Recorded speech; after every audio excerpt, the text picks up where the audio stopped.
প্রতিদিন কি রান্না হবে বা কি রান্না করব এটা চিন্তা করা আর নিজের সাথে নিজে যুদ্ধ করা সমান কথা। প্রতিদিন কিন্তু এটা ভাবতে ভালোই লাগে না যে কি রান্না করব কি রান্না করব। তো আজকে ভাবলাম যে আজকে পোলাও আর মাংস খাবো, তো সেই জন্য হচ্ছে জামাইকে বললাম যে বাজার থেকে মাংস নিয়ে আসো। তো সে বাজার থেকেই তো গরু মাংস কিনে নিয়ে আসছে। তো মাংসের পিসটা দেখে অনেক ভালো লাগতেছিল, সুন্দর একটা সলিড মাংসের পিস। তো এটা দেখতে যেমন সুন্দর লাগতেছে, এটা কিন্তু খাওয়ার সময় অতটা টেস্ট পাওয়া যায় না, কারণ এই মাংসগুলো না রান্না করার পর একদম ভিতর থেকে ড্রাই হয়ে যায়, বিকজ এটার মধ্যে হচ্ছে চর্বির পরিমাণটা কম থাকে আর মাংসের মধ্যে হাড্ডি খুবই কম ছিল। তো এইখানে হচ্ছে আমি 1.5 কেজির থেকে একটু বেশি হবে, মেবি 1600 গ্রামের মতো হবে ছিল। তো আমি পুরাটাই নিয়ে নিছি কেটে, আর মাংসগুলোকে আমি একদম ছোট ছোট করে পিস করে নিছি, কারণ বেশি বড় বড় পিস হইলে এগুলোর মধ্যে অতটা বেশি মশলা যায় না, তো ছোট পিস হইলেই খাইতে মজা লাগে।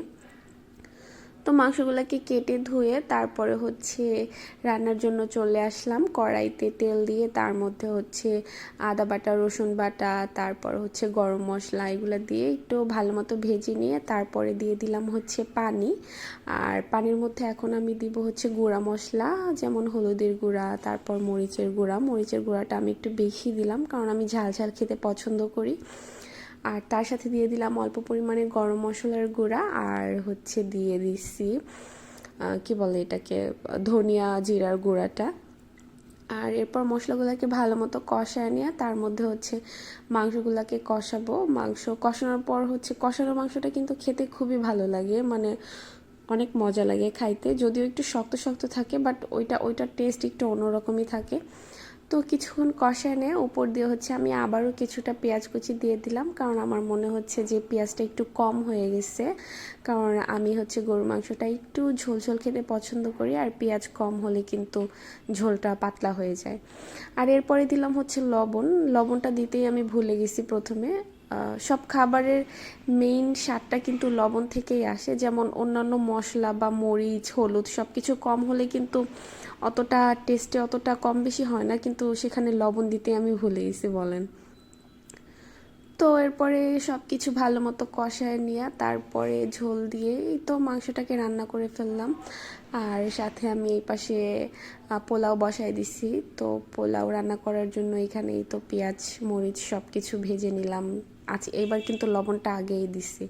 তো এখানে হচ্ছে আমি আদা রসুন বাটা দিলাম অল্প পরিমাণেই। হচ্ছে পোলাওতে আমি অত বেশি ফ্লেভার, মশলার ফ্লেভার আমি পছন্দ করি না। তো এরপরে হচ্ছে ধুয়ে রাখা পোলার চালগুলাকে আমি দিয়ে কিছুক্ষণ চালটাকে হচ্ছে ভাজা ভাজা করে নিব। আর এরপরে হচ্ছে আমি কেটলিতে গরম পানি করে রাখছি, সেই গরম পানিটা এই পোলাওয়ের মধ্যে দিয়ে, আর এর মধ্যে এখন দিয়ে দিলাম কিছু কিশমিশ, আর সাথে মরিচটাকে একটু পরেই দিব। তো পোলাওটাকে বলক নিয়ে তারপরে হচ্ছে তার মধ্যে দিয়ে দিলাম আমি কাঁচামরিচটা আগে দিই নাই, আগে দিলে কিছুটা গলে যায়, এই জন্য বলক আসার পরেই দিয়ে দিলাম।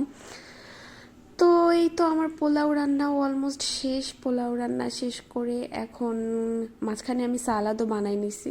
আর এই তো এখন চলে আসলাম খাইতে, প্লেটে পোলাও নিয়ে তার মধ্যে হচ্ছে পছন্দের মাংসের পিসগুলাকে তুলে নিতেছি, চর্বি আর হাড্ডির পিসগুলা, যেগুলো আমার খাইতে অনেক বেশি ভালো লাগে, আর এই পিসগুলো অনেক বেশি জুসি হয়। আর সাথে নিলাম আলু, আলু ছাড়া তো আমার চলেই না।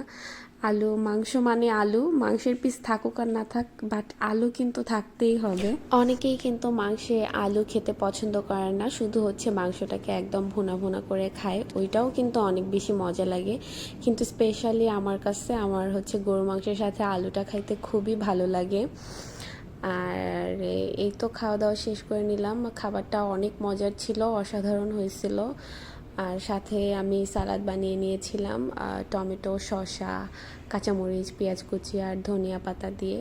তো এটা ছিল আমার আজকের লাঞ্চের জন্য।